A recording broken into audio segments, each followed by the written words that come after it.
कैसे हैं आप लोग। स्वागत है आपका शेयर बाजार ज्ञान की एक और वीडियो में। और आज की इस वीडियो में हम बात करने वाले हैं steel authority of India limited 114.65 आज के सेशन में एक फ्लैट क्लोजिंग। और हम बात करने वाले हैं आगे के जो टाइम है उसके अंदर में स्टॉक का कैसा हाल होगा, क्या आगे का प्रिडिक्शन रहेगा, इन सब चीज़ों के बारे में हम बात करने वाले हैं। बिकॉज डेली चार्ट्स पे अगर आप देखोगे तो पिछले 7-8 दिन से लगातार एक कंसोलिडेशन और गिरावट जो हमारे को देखने को मिली है। इस पूरे साल का जो स्टार्टिंग हुआ है 1 जनवरी को जो उसने हाई बनाया 127, अभी तक वही हाई है और उसको क्रॉस ये अभी तक नहीं कर पाया है। So what does the daily chart show, what does the weekly chart show and what does the valuation tell us about the stock, इन सब चीज़ों के बारे में हम बात करने वाले हैं। अगर आप लोग चैनल पे नए हो तो आप चैनल को प्लीज़ सब्सक्राइब कीजिए ताकि रोज़ आने वाली जो वीडियोज़ हैं वो आपको लगातार मिलती रहें। तो देखिए, एक चीज़ जो मैंने अपनी वीडियो में कई बारी बताई है, जो मैं ये दो एवरेजेस यूज़ करता हूँ 20 और 200 मूविंग एवरेज। जो ये रेड वाली लाइन है this is the 20 moving average simple, और ये जो ब्लैक वाली है this is the 200 moving average simple. ठीक है। और मैंने अपनी वीडियो में कई बारी बताया कि जो 20 मूविंग एवरेज होती है ना वो एक स्टॉक का ट्रैक होती है। तो stock can go away from the 20 moving average but घूम फिर के इसको अपनी 20 मूविंग एवरेज पे आना ही है। थोड़ा सा एवरेज ऊपर जाती है, थोड़ा स्टॉक नीचे आता है। और वही हमारे को डिस्ट्रीब्यूशन यहाँ पे सेल में देखने को मिला कि जब इसने साल के स्टार्टिंग में यहाँ 127 का हाई बनाया, उसके बाद it had gone quite away from it 20 moving average, और उसके बाद में एक थोड़ा बहुत यहाँ पे करेक्शन हमारे को देखने को मिला है और दोबारा से अपने 20 मूविंग एवरेज के पास में आके खड़ा हो गया। नॉर्मली आपको जब ये 20 मूविंग एवरेज पे ऐसे रिट्रेस करता है कोई शेयर तो वहां से एक और पुल बैक दिखने को मिलता है। और यहाँ पे अगर हम डेली चार्ट्स की बात करेंगे, यहाँ पे एक कैंडल एक दिन में बन जाती है।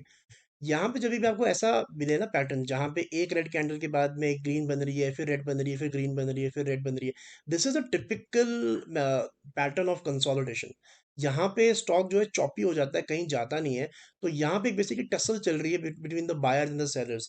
कोई पूरी तरह से इसके अंदर में आ नहीं रहा और कोई पूरी तरह से इसको लेट गो भी नहीं कर रहा है। But if you ask me what do I think, SAIL का जो रैली स्टार्ट हुआ अराउंड द लेवल्स ऑफ से 88 90 और अभी 115 के करीब ये चल रहा है, तो क्या 80-90 से जो रैली स्टार्ट हुई थी वो खत्म हो गई है? तो the answer is clearly no. जो 80-90 से रैली स्टार्ट हुई है वो कहीं से भी ओवर नहीं है, बिकॉज यहाँ पे जब आप वीकली चार्ट में शिफ्ट हो जाते हो ना तो आपको थोड़ी पिक्चर ज़्यादा क्लियर हो जाती है। ये इसके वीकली चार्ट है, एक कैंडल एक हफ्ते में बनती है यहाँ पे। अब यहाँ पे हमारे को प्राइस एक्शन क्या बता रहा है? अगर आप सिर्फ पिछले 4 हफ्ते का प्राइस एक्शन देखें, अभी ये इस हफ्ते की तो शुरुआत ही हुई है, आज मंडे ही था। लेकिन अगर आप इसका प्राइस एक्शन का लॉजिक समझेंगे ना तो आप ये देखोगे कि जो ग्रीन कैंडल बनी थी दिसंबर के अंदर में, इस साल तो कोई भी ग्रीन कैंडल बनी नहीं है। हर हफ्ते करेक्ट ही हुआ है। पहले हफ्ते में 5%, उसके बाद में 2%, और अभी आज फ्लैट ही बंद हुआ है ये। लेकिन जो दिसंबर की आखिरी कैंडल थी उसके अंदर में ये लगभग 10% भागा था शेयर। और उस कैंडल का जो लो था दैट वाज 111। ठीक है। लेकिन इन तीनों कैंडल्स के बाद जो फॉलो अप हुआ है, रेड कैंडल्स जहां पे सेलिंग देखने को मिली है, किसी भी कैंडल में इतना जो है दम नहीं था कि इस ग्रीन कैंडल के लो को तोड़ सके। So the sellers are coming, the profit is being getting booked in SAIL. लेकिन अभी भी जो कंट्रोल है वो पूरा पूरा बायर्स के हाथ में ही है। और मुझे ऐसा लगता है कि ये जो पूरा सिलसिला है सेल में चलेगा for at least another 2-3 weeks. Because अगर हम इसका रिजल्ट कैलेंडर देखेंगे ना तो इसके रिजल्ट्स अभी काफ़ी दूर हैं। अभी इसके जो रिजल्ट्स हैं वो 8 फरवरी को आने हैं। और सेल के अंदर में अच्छे खासे रिजल्ट जो है वो एक्सपेक्ट करे जाएंगे, बिकॉज अगर हम इसकी वैल्यूएशन देखेंगे यहाँ पे तो 14 साढ़े 14 की वैल्यूएशन है। और नॉर्मली ये शेयर चलता 10-11 की वैल्यूएशन पे।